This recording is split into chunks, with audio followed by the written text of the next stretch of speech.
Bueno, es domingo 21 de enero de 2024, pero el 19 amanecimos con una carta abierta que le ha enviado el doctor Armando Quino Britos, profesor de la Facultad de Derecho de la Universidad Nacional del Nordeste, autor de libros de Derecho Constitucional, eh, al presidente de la Nación, Javier Milei.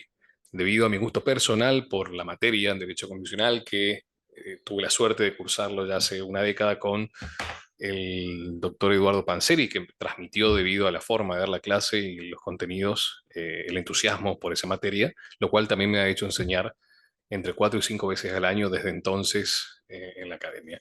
Entonces no podía quedarme sin leer la carta y hacer, por supuesto, un análisis y un aporte personal a la misma, ya que sin dudas, sin lugar a dudas, la figura no solamente del país, sino del mundo entero de esta semana fue el presidente Javier Milei en el Foro Económico Mundial.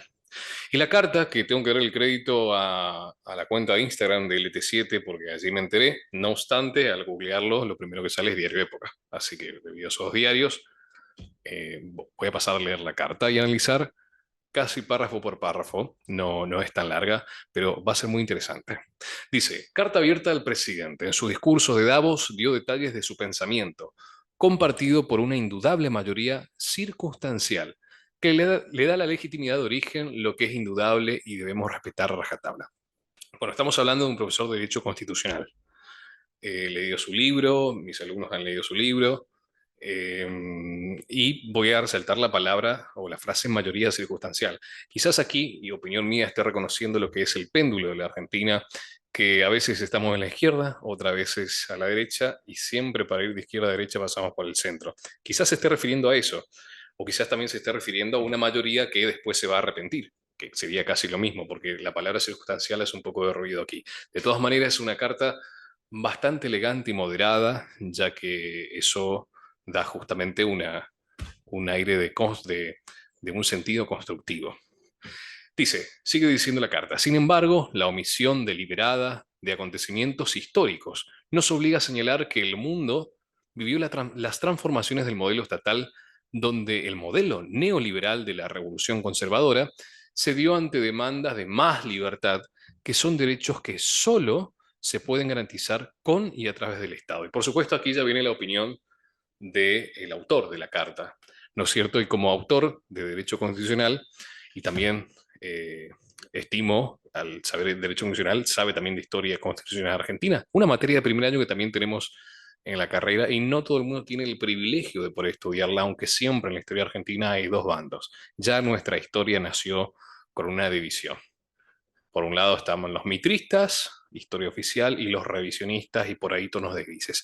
Y aquí hay algunas palabras que llaman la atención, como neoliberal, por supuesto, esa palabra ya tiene una connotación ideológica, ¿sí? Cuando escuchamos modelo neoliberal, automáticamente decimos, bueno, hay alguien que no está de acuerdo con el liberalismo, porque si no llamarían liberalismo y no neoliberalismo. Sigue siendo, por supuesto, todo lo que digo aquí una opinión personal. También la revolución conservadora, esa es una frase, más libertad está escrito en mayúscula, y por supuesto termina diciendo que esos derechos se pueden garantizar con y a través del Estado. Por supuesto, aquí estamos hablando de una postura un poco más colectivista, más o menos colectivista, no liberal, así que ya podemos más o menos sacar la intención de la carta. Para lo que sigue, tercer párrafo. Las tres viejas generaciones de derechos, derechos civiles, sociales y de participación, solidaridad y cooperación, hoy reciben derechos de cuarta generación que vienen de la mano de la revolución tecnológica y científica, comunicación e información, pero también impulsadas por el feminismo, lo que se logró gracias, de nuevo, a la libertad y a la democracia. Y es aquí donde me voy a parar un poco más de manos. Por supuesto, como autor de Derecho Constitucional, el autor de esta carta, que conoce bien las generaciones de derecho, como algunos constitucionalistas y también juristas de derechos humanos, suelen categorizar a los distintos derechos. Recordemos que estos derechos fueron también y principalmente cuidados, reconocidos y promovidos y cuidados gracias al constitucionalismo, ese movimiento histórico, político, por definición de mismos autores de derecho constitucional, histórico porque justamente va evolucionando en el tiempo, y político porque tiene y tenía como fin ponerle un freno al poder en ese entonces del monarca, del gobierno, ¿no? De monarquía absoluta. Y el constitucionalismo de primera generación, o mejor dicho, el constitucionalismo clásico, eh, reconoce, promueve y protege los derechos llamados hoy de primera generación, que son los derechos individuales. Y es allí donde tenemos al liberalismo. Por supuesto, todavía nos hablaba de la justicia social y de todos esos otros derechos de segunda generación, que son los derechos económicos, sociales y culturales. Y más adelante los derechos de la solidaridad, la cooperación, tiene diversos nombres. Lo cierto es que en ese reconocimiento de la línea histórica, y esto lo damos en la unidad 1 de Derecho Constitucional, a medida que se van reconociendo los derechos que no son individuales, sino los derechos sociales y los de tercera generación, se van a ir restringiendo más libertades para garantizar la igualdad, justamente. Entonces, acá ya tenemos la idea, o se nos hace más visible el panorama de que una cosa es el Estado liberal burgués, el Estado clásico con el constitucionalismo clásico, el Estado gendarme que no interviene, que no se mete en la economía o que se mete al mínimo, bajo el principio francés, dejar hacer, dejar pasar, que estimamos representaría el presidente Javier Milei. Y después tenemos a los derechos de segunda generación y tercera generación que necesitan un Estado que intervenga en la economía. Y ahí tenemos a los colectivistas. El problema es que sacrificamos libertades. Es decir, empezamos en la jurisprudencia argentina con aquella señora que quería aumentar el alquiler, pero el Estado dijo, no, no, la propiedad tiene una función social, entonces usted no puede hacer lo que quiera con su propiedad, no puede tener el precio que usted ponga para rentar su casa. Después tenemos el cine Callao, el caso Cine Callao, no, no, usted no puede hacer lo que quiera con su cine y tiene que pagar esto y tiene que pasar este tipo de películas porque, bueno, hay que ayudar al cine argentino. Entonces el Estado se va metiendo en el bolsillo y en la vida de las personas hasta llegar al punto de hoy que usted no puede dar su opinión porque va a ofender a una minoría ruidosa. A buen entendedor, pocas palabras. Entonces, aquí en este párrafo se ve claramente cómo en la misma materia de derecho constitucional está también la opinión del autor de la carta como constitucionalista, bien delimitada la idea: derechos civiles, sociales y los de tercera generación. Y estimo, por la intención que se puede llegar a notar en la carta hasta el momento, que por supuesto forma parte de los colectivistas, alguien a quien Javier Milei justamente ha criticado en el foro de Davos. No podemos dejar, porque es el plato principal de esta opinión, la remisión al feminismo. El otro párrafo arranca con esto: el feminismo fue el motor de cambio de esta cuarta generación de derechos. Reitero, el feminismo fue el motor de cambio de esta cuarta generación de derechos. La mujer logró, desde la recuperación de la democracia, poder acceder al divorcio vincular, no tenía libertad para decir me voy, la patria potestad, tenía hijos, pero el padre era quien cuidaba, entre comillas, dice, supuestamente entre paréntesis. Tenía derechos políticos, pero se la relegaba por la cultura autoritaria y machista. Entonces vino la ley de cupos, se luchó y se reglamentó adecuadamente. Más de una legislación edificante consagró la protección ante la mujer por la violencia de todo tipo, pues siendo formalmente libre era sometida. Y aquí, por supuesto, terminamos de chavar la cuestión en el sentido de que, por supuesto, el autor tiene una simpatía por el feminismo, lo cual, por supuesto, vivir en democracia, eso hay que celebrar las diferencias. Y como hay que celebrar las diferencias, entonces aquí hay una diferencia con respecto al autor de la carta. El feminismo, el autor está haciendo hincapié en que el feminismo fue el motor del cambio de la cuarta generación de derechos. Ahora, preguntémonos, el feminismo todos sabemos ya, y no solamente por Javier Milei, sino los que estudiaron antes de que Javier Milei entra a escena de candidato político, el feminismo fue una causa liberal. De hecho, los países liberales fueron los países que reconocieron los derechos de la mujer, no los países colectivistas o los países socialistas y menos los comunistas, donde la mujer justamente vivía relegada y bajo la autoridad no solamente del marido, sino del Estado. En los países liberales donde gobernaron y gobiernan presidentes como con el modelo de Javier Milei, la mujer es más libre y se le garantizan más los derechos. Entonces aquí hay una contradicción histórica. Ya la primera contradicción. No voy a opinar acerca del feminismo, fue motor del cambio de esta cuarta generación de derechos, porque yo soy de los que creen que no hay cuarta generación de derechos, pero bueno, Ahí no puedo entrar con datos, con hechos históricos, pero sí podemos decir que el feminismo, como hecho histórico, fue una creación y fue una promoción del liberalismo. Por otro lado, también aparecen palabras como machista, aparece la frase cultura autoritaria, y bueno, aquí ya empezamos a formar y a compartir la idea de la existencia de lo que dicen las feministas justamente de cuarta generación del patriarcado. Ese patriarcado que extrañamente existe en un país donde la mujer se jubila a los 60, pero el hombre, el patriarca, a los 65. El patriarcado donde la mujer en situación de calle es mucho menos estadísticamente numerosa que el hombre en situación de calle. Ese patriarcado donde la mujer lucha por derechos salariales en torno a la igualdad salarial, pero solamente para los puestos de poder, porque no hay ninguna mujer luchando por la igualdad cuando se trata de recoger la basura o de extraer petróleo. Entonces, un patriarcado en la cual hay más estudiantes mujeres en la Universidad Nacional del Nordeste y en la Facultad de Derecho. Bueno, disculpen si la estadística se actualizó, estoy hablando de estadísticas antes de la pandemia. Eh, Estimo se mantuvo por ese nivel, por el mismo nivel. Entonces, empezamos ya, acá ya tenemos ya una carta abierta, por supuesto, como quien escribe una carta, no podemos despojar al sujeto de su pensamiento e ideología, pero no es una carta, más allá de su elegante y moderada expresiones, que eso hace justamente, la vuelve una carta o una crítica constructiva, pero no por ser una crítica constructiva, no se ostenta una promoción ideológica. Entonces ya nos quedó claro, al menos me quedó claro a mí, que por supuesto el autor de la carta no es liberal y tiene una simpatía por el feminismo. ¿Se puede hacer? Por supuesto que sí. De hecho, ese es el discurso oficial en toda la Facultad de Derecho, en toda la Universidad Nacional del Nordeste, así como lo dijo el presidente en Davos, ya vamos a remitirnos a eso, hay un discurso oficial que es profeminista, que es pro Agenda 2030, que es pro Davos, porque Davos es la que promueve esa agenda. Entonces, por supuesto, el autor de esta carta sigue siendo mayoría.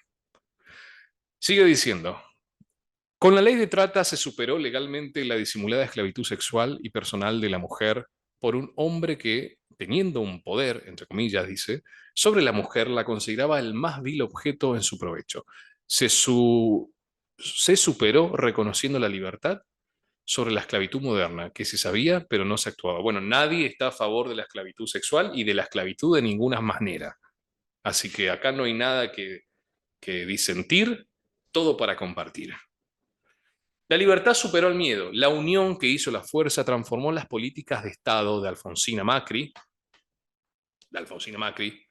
dos presidentes con inflación, hiper e inflación, que la mujer tenga paridad, el mismo reconocimiento que el hombre. No es libre cuando se hace esclavo y no se dan oportunidades para superar esta situación o se las crea. Eso hizo el feminismo hace medio siglo y sus conquistas se transformaron en derechos. Tiene razón, son hechos históricos. La pregunta que quisiera hacerle al doctor Armando Aquino Britos, como profesor, abogado titulado y conocedor de la historia, es si está hablando del mismo feminismo que estamos viendo nosotros todos los días, aunque ahora menos porque estamos llegando a la primavera progresista, gracias a Dios, para los creyentes, si está hablando del mismo feminismo que conocemos hoy o se quedó en el feminismo allá de hace 50 años. Y ya seguimos con eso. Sigue la carta diciendo que la conquista social generó abusos y distorsiones, es cierto.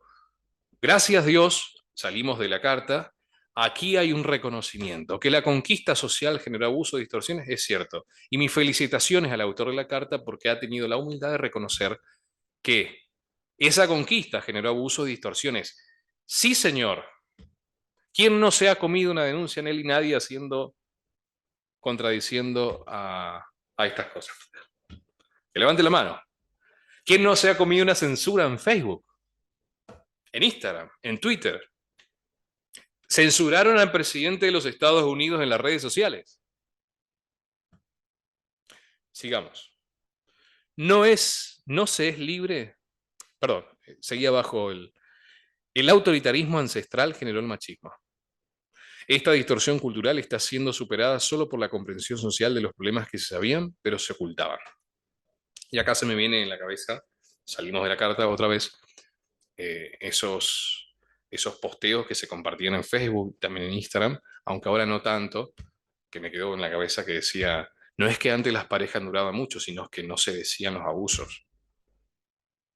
Bueno, no es que antes había valores, sino que la mujer era golpeada constantemente por el hombre que trabajaba 12 a 14 horas afuera y era maltratada. Sí. Sigue la carta. Y para culminar, último párrafo dice, la libertad sin intervención del Estado con leyes claras es el dominio del más fuerte y fue una conquista del siglo XVIII. O sea, allá, el liberalismo clásico. Que las ansias de libertad no nos confundan.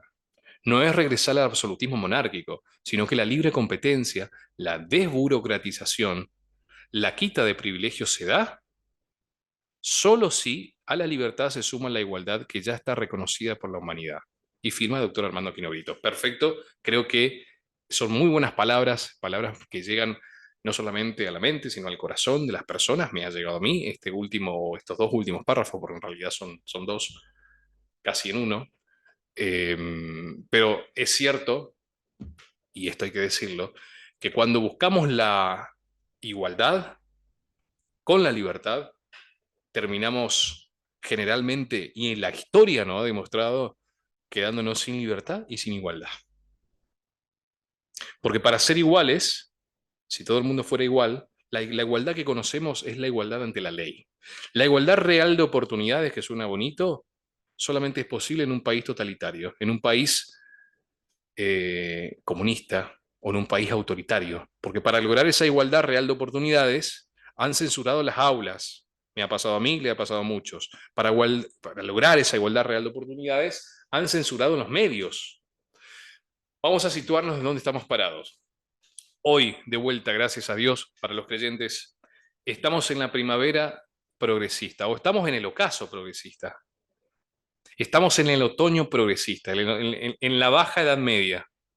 Porque, y ahora sí tocamos el tema del feminismo, cuando las feministas insultan o insultaban, porque no se la ve mucho, no se la ve mucho ahora en las redes, a las personas que pensábamos distinto, en lo cual me incluyo, totalmente la vereda enfrente, los insultos más clásicos, conocidos, famosos eran, atraseás 1000 años, nos llevaba a la Edad Media. Justamente la Edad Media lo que había era censura, negación de la biología y creencias en ideologías. Lo que justamente creen las feministas. Que eso ya es un cliché de internet, no hace falta repetirlo, así que no vamos a andar muy en eso.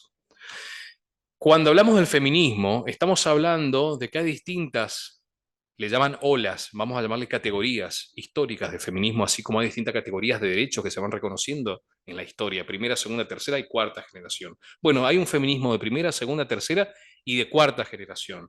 Y también hay un feminismo de cuarta, porque el feminismo de la cuarta generación es un feminismo de cuarta. ¿Por qué? ¿Dónde está la utilidad, la bondad y la belleza en salir desnudas a defecar en una iglesia? ¿Dónde está lo bueno, lo útil y lo bello y lo justo en la promoción del infanticidio, matar al hijo que está en el vientre? Porque todos sabemos que es una falacia, o es más que una falacia. Mi cuerpo, mi decisión, porque todos sabemos porque la biología la biología y la genética en realidad nos dan la respuesta de que ese no es tu cuerpo, es el cuerpo de alguien más. Y si no fuera así, porque se le dan planes sociales a la gente embarazada. Entonces, ¿de qué feminismo está hablando, doctor Armando Quino Britos? ¿Del feminismo sufragista, que está perfecto en cuanto a que buscaron los mismos derechos políticos para la mujer y lo celebramos? ¿O está hablando del feminismo, de ese feminismo que salen desnudas, con el pelo pintado, promoviendo lo más bajo de una sociedad? ¿Está hablando del feminismo sufragista o está hablando del feminismo que niega la biología y dice que en realidad las personas no nacen siendo hombres y mujeres, al tal punto que tenemos que desenvainar la espada para afirmar que el pasto es verde? Porque acá hay una mentira o una falacia, una equivocación, y yo creo, sin conocerlo al autor de la carta, pero sí conociendo su libro, la cual he gozado de, de gusto al leerlo, que que Javier Milei en realidad no criticó el feminismo, criticó al feminismo radical, porque la causa del feminismo es una causa liberal, no criticó el feminismo. De hecho, en los portales de diarios, de periódicos en el mundo, solamente basta con googlear Milei en feminismo en Davos, ya lo he hecho y no voy a compartir porque esto es un audio, no hay imagen. Tenemos Javier Milei y su posición en el feminismo radical. El presidente de Argentina critica el feminismo de la cuarta generación. En italiano, traducción, Javier Milei critica el feminismo radicalizado.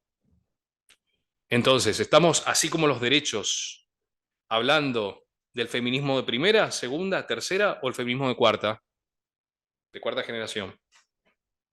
Entonces, guarda, guarda con acomodar los hechos de la historia para, para tratar de legitimar a lo que es hoy la escoria de la sociedad, que no es el motor de derechos de cuarta generación, es el motor de una involución de cuarta, de una sociedad de cuarta, que eso justamente es lo que ha hecho que Javier Milei gane las elecciones. Eso es lo que ha hecho que el péndulo se mueva, para los que todavía están en el muro de Berlín, a la derecha.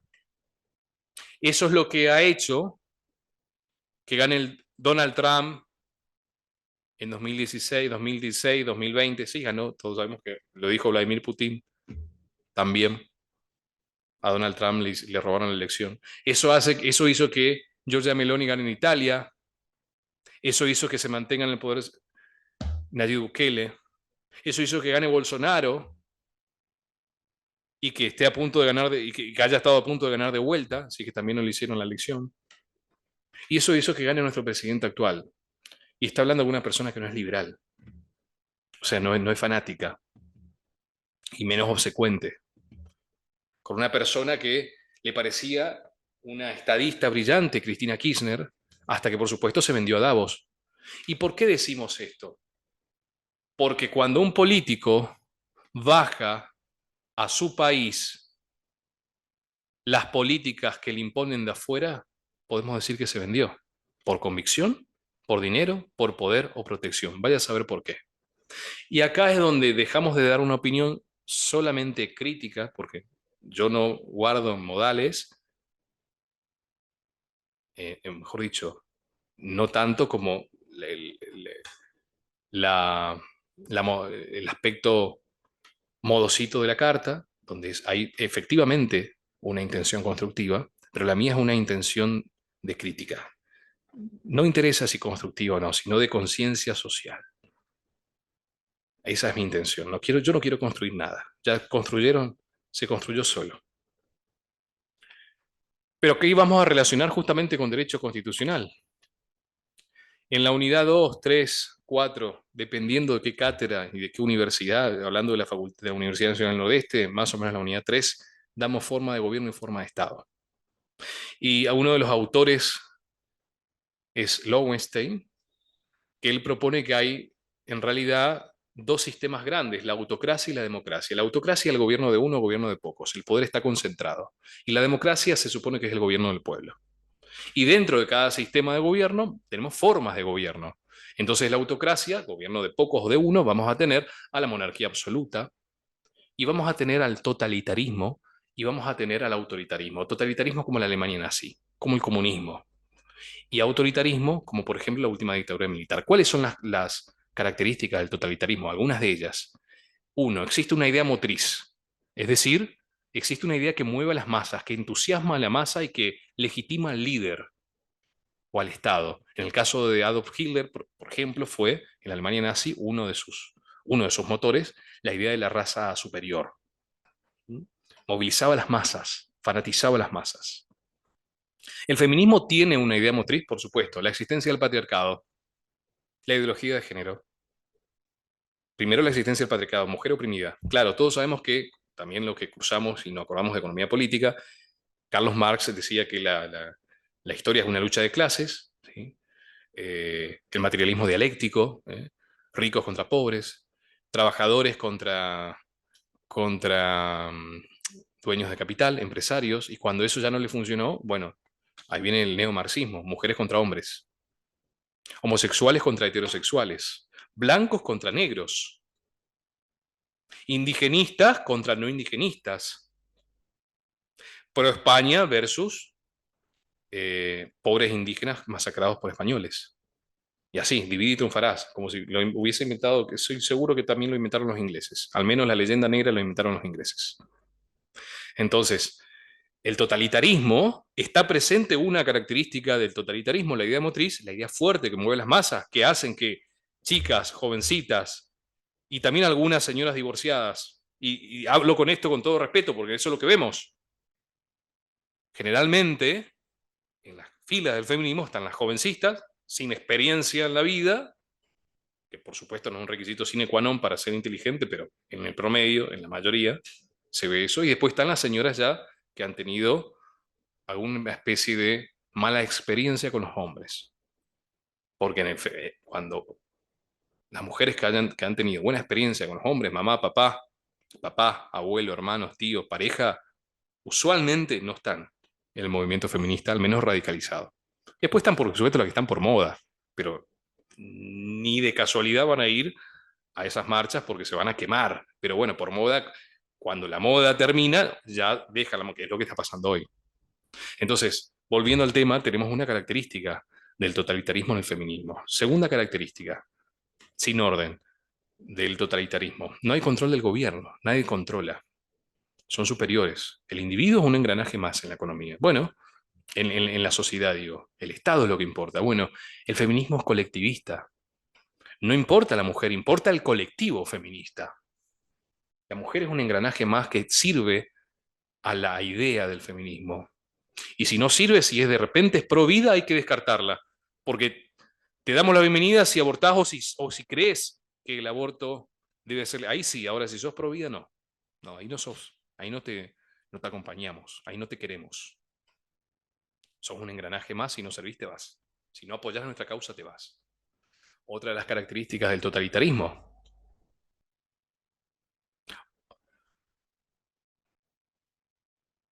la censura.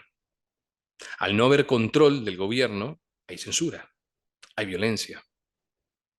Y díganme, últimamente, bueno, ahora no tanto, prepandemia y durante la pandemia, ¿tuvieron algunas censuras en las redes, en las aulas, en el organismo del Estado en el cual trabajan?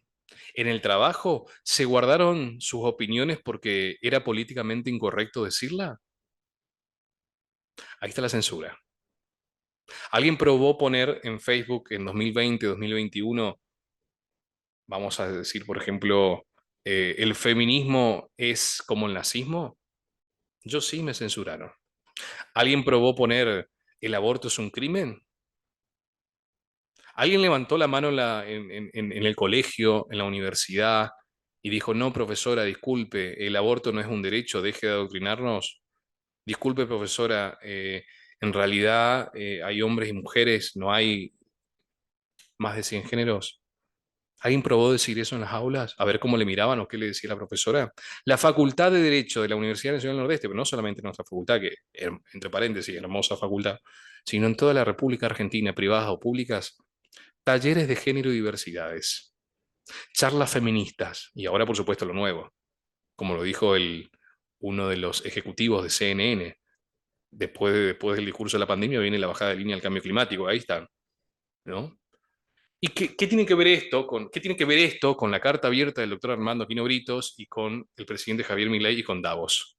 Es que todas estas políticas reducidas a una frase despectiva que es cultura woke o cultura progre, es la que promueve que no es el único, pero es uno de los más conocidos, centros de poder en la geopolítica, que es el Foro Económico Mundial.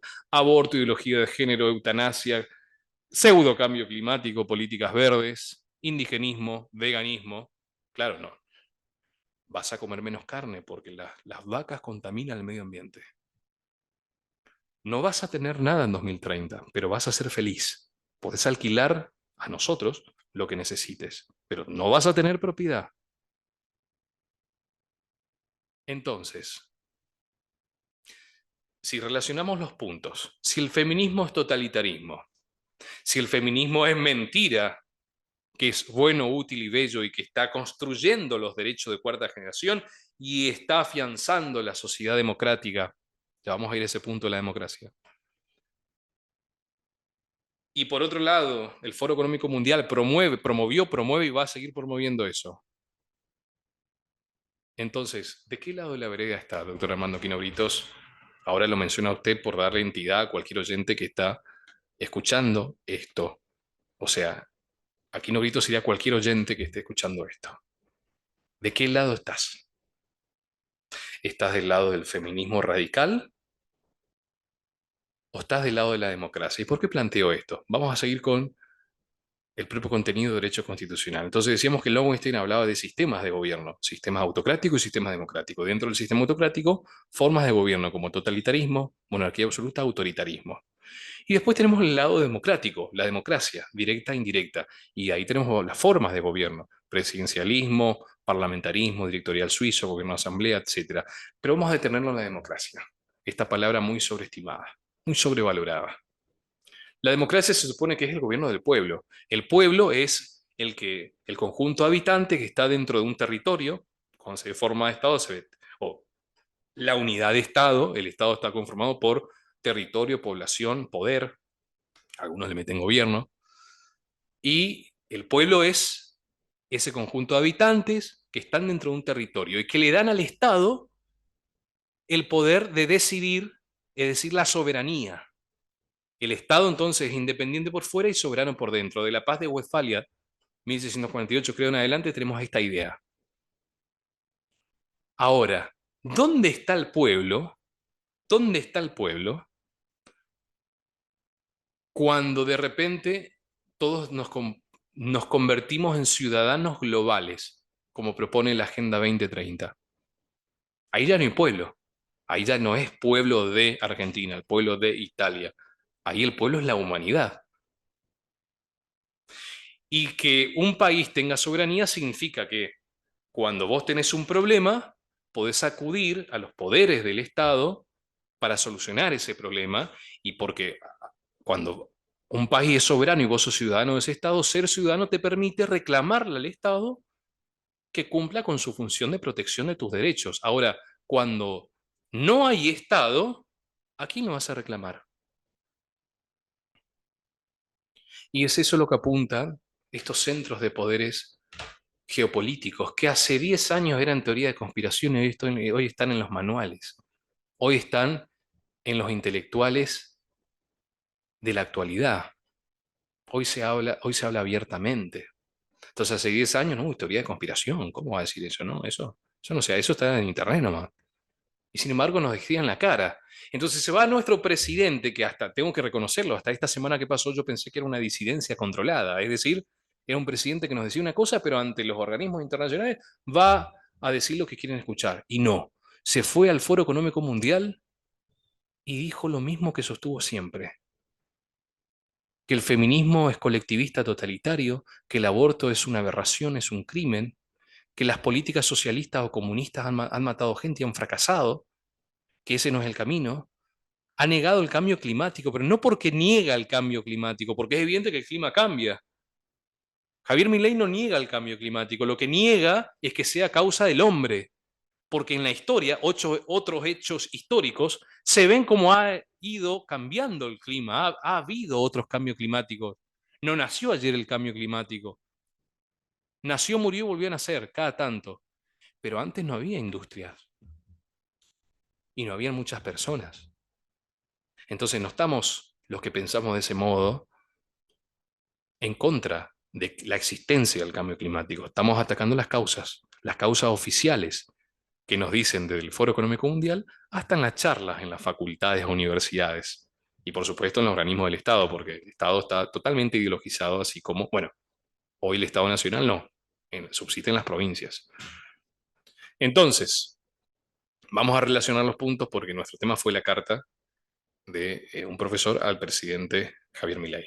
Entonces, el profesor ha sugerido en la carta que el feminismo está impulsando los derechos de cuarta generación, que el feminismo ha sido lo mejor que le ha pasado, una de las cosas mejores que le ha pasado a la historia y a la vida política y social y familiar de la mujer, y que el presidente no debe olvidarse que sin Estado no hay igualdad y no hay libertad.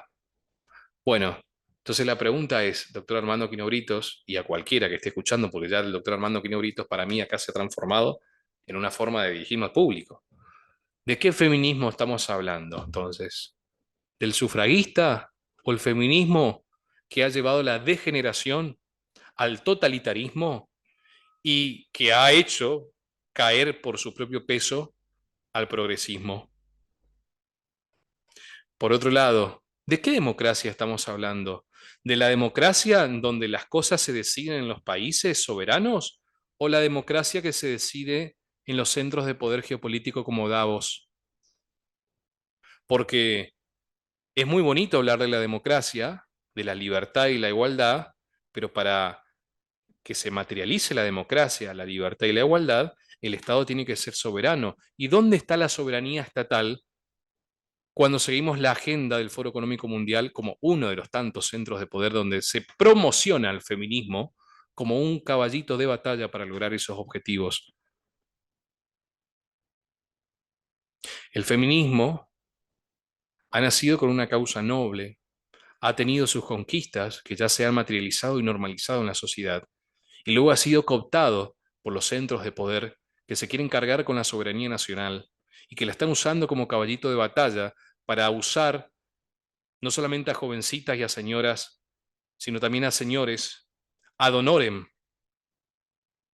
para convencer a otros de que sus postulados y sus banderas son las correctas, cuando en realidad esos postulados y esas banderas nos llevan al totalitarismo y nos llevan al fin de la democracia.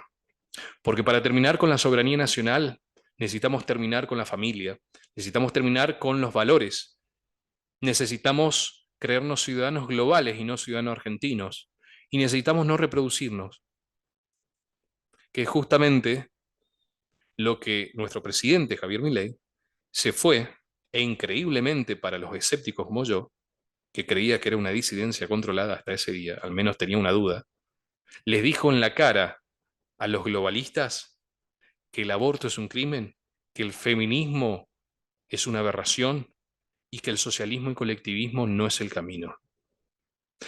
Y claramente, acá tenemos que ser radicalizados, porque no hay lugar para tono de grises, hay lugar para críticas, para no ser obsecuentes. Pero o se está con el Foro Económico Mundial como uno de los representantes de la postura anti-soberanía estatal, o se está contra él. Esta carta abierta, doctor Aquino Britos, y a cualquiera oyente, ¿se acerca más al presidente o se acerca más al Foro Económico Mundial? Sería interesante ver cómo la izquierda, después de muchos años de discursos rebeldes, apoyan hoy el discurso de las élites globalistas. ¿Quién diría, no? La izquierda apoyando al Foro Económico Mundial. Esto ha sido solamente un aporte en lo personal y en lo profesional a una carta que ha enviado otro conciudadano a los medios de comunicación, al menos aquí locales, y que me ha hecho, me ha causado intriga y me ha causado también esa necesidad de aportar estas ideas que, lejos de disentir y tener un carácter destructivo o algo personal o profesional contra el autor, el que he nombrado y cualquier otro que piense distinto a mí, simplemente me ha movido las ganas de poder dejar en claro lo que gran parte de la sociedad piensa del feminismo, que por supuesto no es lo que pareció en su momento ser.